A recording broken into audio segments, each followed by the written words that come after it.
Judge Roberts. Mocks Jasmine Crockett. She turns tables and leaves him stunned.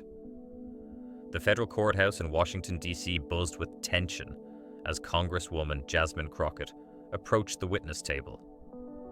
Judge William Roberts, known for his sharp tongue and conservative rulings, watched her with barely concealed disdain. Camera lights glowed around the packed room as reporters leaned forward in their seats, sensing the coming confrontation. Moments earlier, Judge Roberts had openly mocked Crockett's legal credentials, saying into a hot mic that he couldn't believe this social media politician with her Harvard degree thinks she understands constitutional law better than judges with decades on the bench.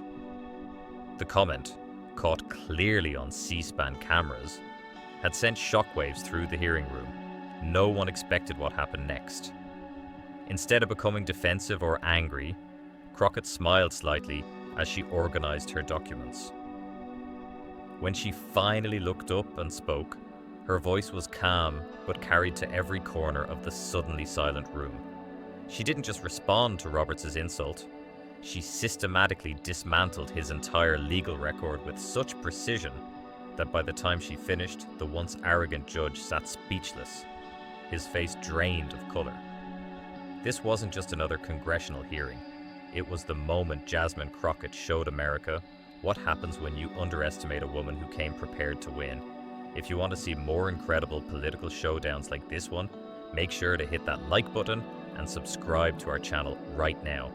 Don't miss our upcoming videos breaking down the most powerful confrontations in American politics. Judge William Roberts was the embodiment of old-school judicial power. At 72, the Reagan appointee had spent over 3 decades on the federal bench. His name often floated for Supreme Court vacancies whenever Republicans held the White House.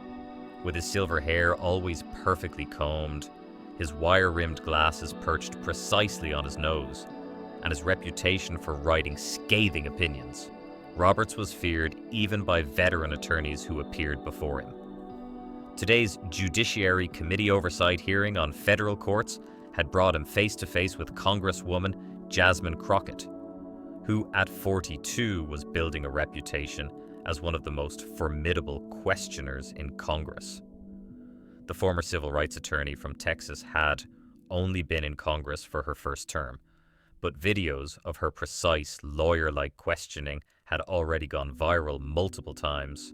For weeks, conservative media had hyped this confrontation. Judge Roberts set to school Instagram Congresswoman, one headline had declared. Another predicted, liberal darling Crockett about to learn real law from master jurist. Roberts himself had seemed to believe the hype.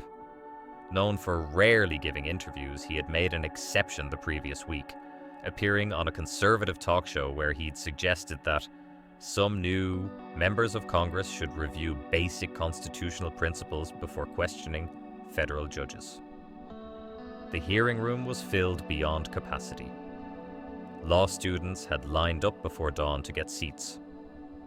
Constitutional scholars and political strategists from both parties were packed along the walls. Every major news network had cameras positioned to capture what many expected would be Crockett's humbling. As the hearing began, Roberts sat confidently at the witness table, occasionally smiling to friendly Republican committee members.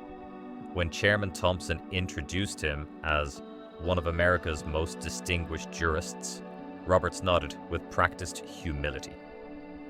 Across the dais, Congresswoman Crockett appeared focused but relaxed, reviewing notes while occasionally exchanging whispers with her staff. Those who knew her recognized the look, not nervousness, but the calm concentration of a litigator preparing to present a case. What no one in the room realized was that for the past month, Crockett and a small team had been conducting a comprehensive review of Judge Roberts' entire judicial record. All 841 published opinions, his law review articles, and even his college writings. They had discovered patterns that had never been compiled before, and Crockett had spent weeks preparing a strategy that would use Roberts' own words against him. As the questioning began, Roberts handled the Republican members with ease, nodding appreciatively at their softball questions about judicial philosophy and the importance of originalism. When Democrats asked more pointed questions about recent controversial decisions, he deflected with practiced answers about judicial restraint and the limited role of courts. The atmosphere changed when Congressman Davis yielded his time to Congresswoman Crockett. As she adjusted her microphone, Judge Roberts visibly relaxed, clearly expecting easy questions from someone he had already dismissed. He leaned toward his microphone and said quietly to the chairman, "Let's get this over with." Unfortunately for Roberts, his microphone was still on. The comment was picked up and broadcast throughout the room and to millions watching the live stream. A ripple of uncomfortable laughter spread through the Republican side, while Democrats shifted uncomfortably. The chairman quickly called for order. It was at this moment, with disrespect hanging in the air, that the real confrontation began. Judge Roberts settled into his chair with a slight smile as Congresswoman Crockett organized her papers. The committee room hummed with tension, some spectators eager to see Roberts put the Congresswoman in her place, others hoping Crockett could hold her own against the judicial heavyweight. "Judge Roberts," Crockett began, her voice steady and clear, "I'd like to discuss your approach to precedent. In your 2018 article in the Yale Law Journal, you wrote, and I quote, 'Stare decisis is the bedrock of our legal system. Judges who casually overturn established precedent damage the very foundation of the rule of law.'" Roberts nodded confidently. "Yes, Congresswoman, that's a principle I've maintained throughout my career." "I find that interesting," Crockett continued, "because I've reviewed your voting record, and you've voted to overturn established precedent 38 times in the last decade alone. That's more than any other judge on your circuit." Roberts' smile tightened slightly. "Well, Congresswoman, each case presents unique circumstances that may justify revisiting." "I understand," Crockett interrupted smoothly, "but I'm curious about the pattern of those cases." She held up a document. "I've analyzed all 38 instances, and in 35 of them, you voted to overturn precedents that protected voting rights, environmental regulations, or consumer protections. Yet, in cases involving corporate interests or executive power, you've consistently cited the importance of stare decisis." A murmur ran through the room. This wasn't the superficial questioning many had expected. Robert's eyes narrowed. "That's a gross oversimplification of complex legal decisions, Congresswoman." "Perhaps we should look at specifics then," Crockett replied, her tone still collegial but firm. She pulled out another document. "In Rodriguez versus Atlanta Power, you wrote that the 40-year precedent of Wilkins should be overturned because, and I quote, 'societal understanding has evolved.' Yet 3 months later, in Thompson versus Depth of Interior, you rejected the exact same argument, writing that shifts in public opinion cannot justify abandoning settled law." She looked up at him. "The first case expanded corporate rights. The second would have strengthened environmental protections. Can you explain the inconsistency?" Roberts shifted in his seat, his confidence visibly wavering. "Those cases involved entirely different legal frameworks." "Actually," Crockett cut in, "both centered on the interpretation of Administrative Procedure Act provisions. Here are the briefs." She held up both documents side by side. The legal frameworks were remarkably similar. Throughout the room, law students and legal reporters began furiously taking notes. This wasn't political theater. This was a substantive legal critique backed by specific citations. Robert's face had begun to redden. "Congresswoman, with all due respect, cherry-picking cases without understanding their full context." "I agree, context is important," Crockett nodded. "So let's add more context." She pulled out a thick binder. I've reviewed every civil rights case that's come before you in the last 15 years. In 83% of them, you ruled against the civil rights plaintiff, even when your own colleagues disagreed. She flipped to a marked page. In fact, in Jackson vs. Memphis School District, all 11 of your colleagues, including 6 Republican appointees, voted to uphold the plaintiff's claim. You were the lone dissent, arguing that the plain text of the Civil Rights Act didn't apply, contradicting your own textualist approach in business cases like Hartman Industries, where you wrote, and I quote, "The plain language of the statute must control." The tension in the room had shifted dramatically. What many expected to be an easy win for the experienced judge had become an increasingly uncomfortable cross-examination. Judge Roberts, known for his quick retorts and confident demeanor, was now shuffling through his notes, trying to find responses to Crockett's precise citations. "Judge Roberts," Crockett continued, her voice still measured but with growing intensity, "you've repeatedly criticized activist judges who legislate from the bench, including at a Federalist Society speech last year. Yet, in Davidson v. EPA, you wrote that the Clean Air Act's reference to air pollutants shouldn't include greenhouse gases, despite the statute's text clearly covering, and I quote, "any air pollution agent." She looked up from her notes. Isn't reinterpreting clear statutory text precisely the kind of judicial activism you claim to oppose? The room had grown so quiet you could hear papers rustling. Even Republican committee members were watching with raised eyebrows, surprised by the detailed legal critique. Roberts finally found his voice. "Congresswoman, these are complex cases that can't be reduced to sound bites. My record speaks for itself." "Yes, it does," Crockett agreed, "and that's exactly what concerns me." She turned to a new page in her binder. "Let's talk about your recent decision in United Healthcare vs. Johnson, where you dismissed a class action lawsuit by patients denied coverage. You wrote that the plaintiffs lacked standing because their injuries weren't concrete and particularized." Crockett looked up. "Yet just 2 months earlier, in Citizens for Free Enterprise vs. Labor Department, you found that businesses had standing to challenge a regulation they merely claimed might affect future profits, with no concrete harm demonstrated." She leaned forward. "Judge Roberts, the patients in the first case had been denied life-saving treatments. Some died waiting for the legal process. The businesses in the second case hadn't lost a penny. Can you explain why potential corporate profit loss constitutes concrete injury while actual patient deaths don't?" The silence that followed was deafening. Judge Roberts, who had entered the hearing room with supreme confidence, now sat with his mouth slightly open, unable to formulate a response. The legal community watching, both in person and online, recognized what was happening.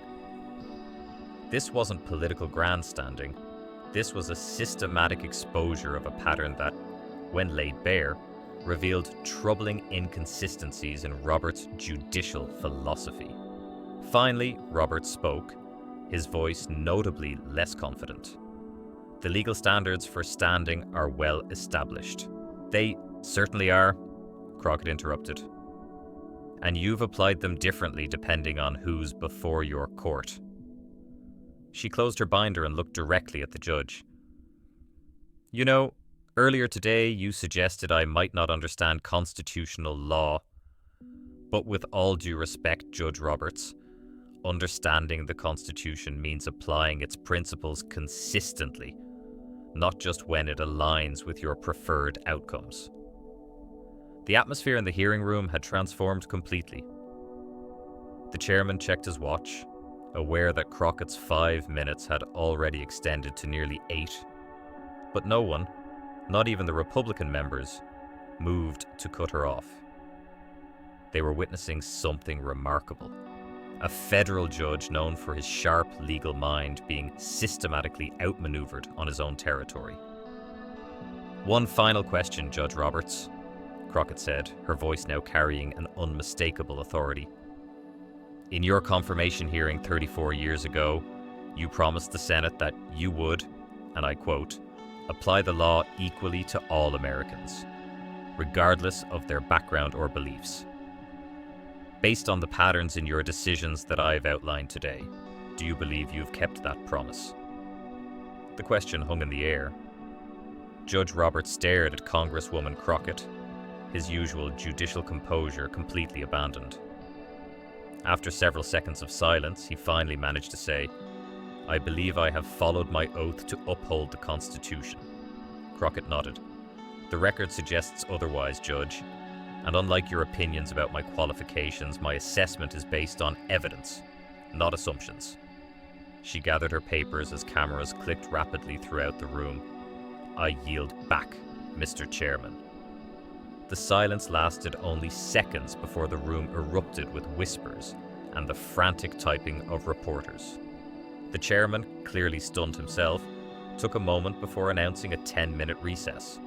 As members began to stand, C-SPAN cameras captured Judge Roberts' expression, a mixture of shock and recognition that he had severely underestimated his questioner. Before the feed cut away, a hot mic caught a senior Republican committee member leaning to his colleague and whispering, "Good God, she just gave Roberts the legal equivalent of a public execution." The aftermath was immediate and seismic. While Judge Roberts was still gathering his papers in the hearing room, Crockett TV, Roberts, and Jay Never Underestimate were already trending nationwide. Legal Twitter exploded with analysis, with law professors and court watchers sharing threads examining each case Crockett had cited. "What we just witnessed was remarkable," tweeted a prominent law professor.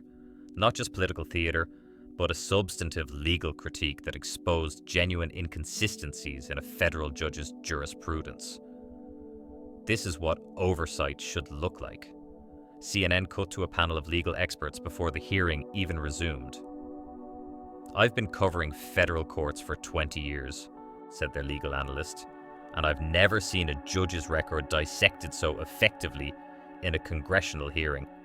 What makes this extraordinary is that Congresswoman Crockett didn't just make accusations.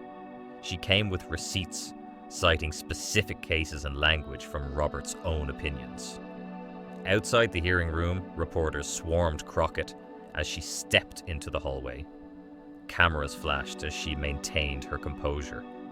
"Congresswoman, did you expect Judge Roberts to be so unprepared?" shouted one reporter. Crockett shook her head. "This isn't about preparation. It's about consistency. Judges should apply the same legal principles regardless of who's before them. When they don't, it's Congress's job to point that out." "What about his comment about your qualifications?" called another. "I didn't come to discuss my resume," Crockett replied calmly. "I came to discuss Judge Roberts' record. The evidence speaks for itself." As she walked away, a reporter caught her adding, "But yes, I did graduate from Harvard Law, summa cum laude, actually." The clip would be replayed millions of times over the next 24 hours. Meanwhile, Judge Roberts had been quickly ushered to a private room by court security. According to sources who later spoke to the Washington Post, he was visibly shaken. He kept saying she had every case, every single one, reported one staffer. He couldn't believe how thoroughly she had studied his record. When the hearing resumed, Roberts' demeanor had changed dramatically. Gone was the confident, slightly condescending jurist. In his place sat a cautious, measured witness who chose his words carefully and avoided sweeping statements about his judicial philosophy.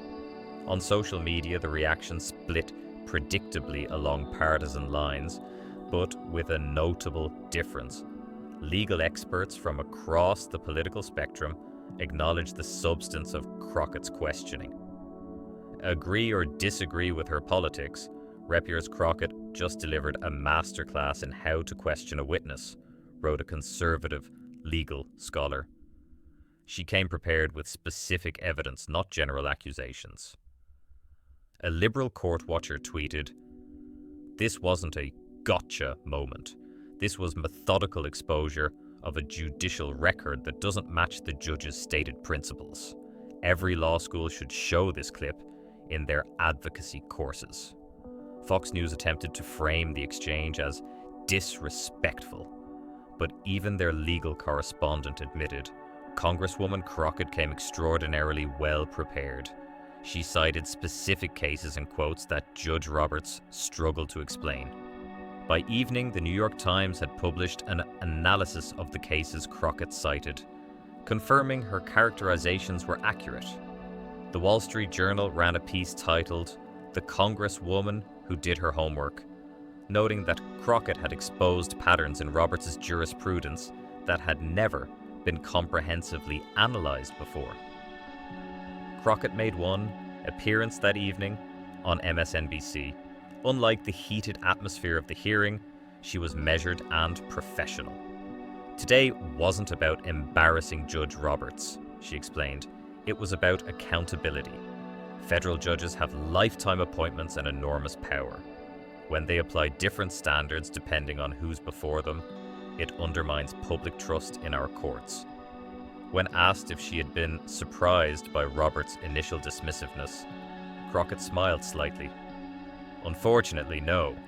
Women in law, especially women of color, are used to having our credentials questioned despite our qualifications. What surprised me was that he did it so openly." The interviewer pressed further. "Some are calling this a career-defining moment for you. How do you see it?" "I see it as the job I was elected to do," Crockett replied. "Oversight isn't about scoring political points. It's about ensuring that public officials, including judges, are held accountable for their actions and decisions." Within legal circles, the impact was profound. Law schools were already adding the exchange to their syllabi on congressional oversight and judicial ethics.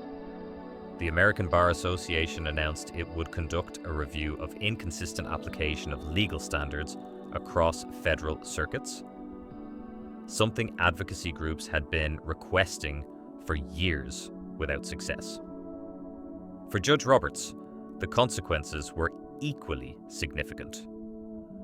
3 days after the hearing, he withdrew from consideration for the prestigious Marshall Award given by the American Judicial Conference. The following week, he announced he would take senior status, a form of semi-retirement for federal judges, citing a desire to spend more time with family and scholarly pursuits.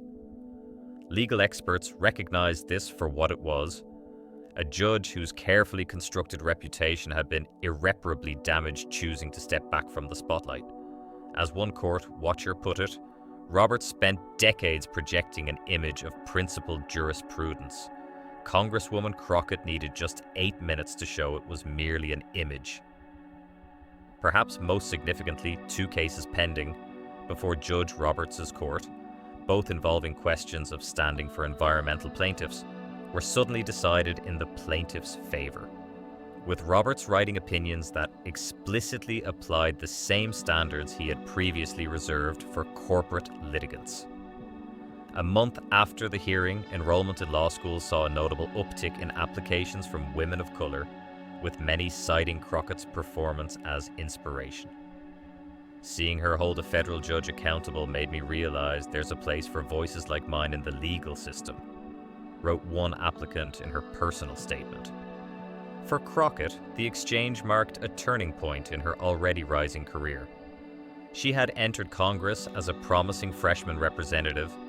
Now, she was being mentioned as a potential future candidate for Senate, Attorney General, or even the federal bench herself. The lesson that political observers took from the confrontation was clear. In an era of sound bites and theatrical politics, thorough preparation and substantive knowledge still matter. Judge Roberts had dismissed Congresswoman Crockett based on assumptions about her credentials and experience. His mistake was assuming that the confident young Congresswoman with an active social media presence couldn't possibly understand the law as well as he did. As Crockett told a group of law students who visited her office the following month, "Never let anyone's perception of you limit your preparation. When someone underestimates you, don't get angry, get ready. Then, when the moment comes, let your knowledge speak for itself." Legal scholars would later point to this exchange as a watershed moment in congressional oversight of the judiciary, the day a judge who had never been seriously challenged was forced to confront the inconsistencies in his own jurisprudence, not through political accusations, but through his own words and decisions. The confrontation between Judge Roberts and Congresswoman Crockett demonstrated something powerful about modern American politics. Behind the theater and partisan bickering, substance still matters, knowledge still matters, and preparation still matters. In Washington's high-stakes arena, the most devastating weapon isn't a clever insult or a political attack.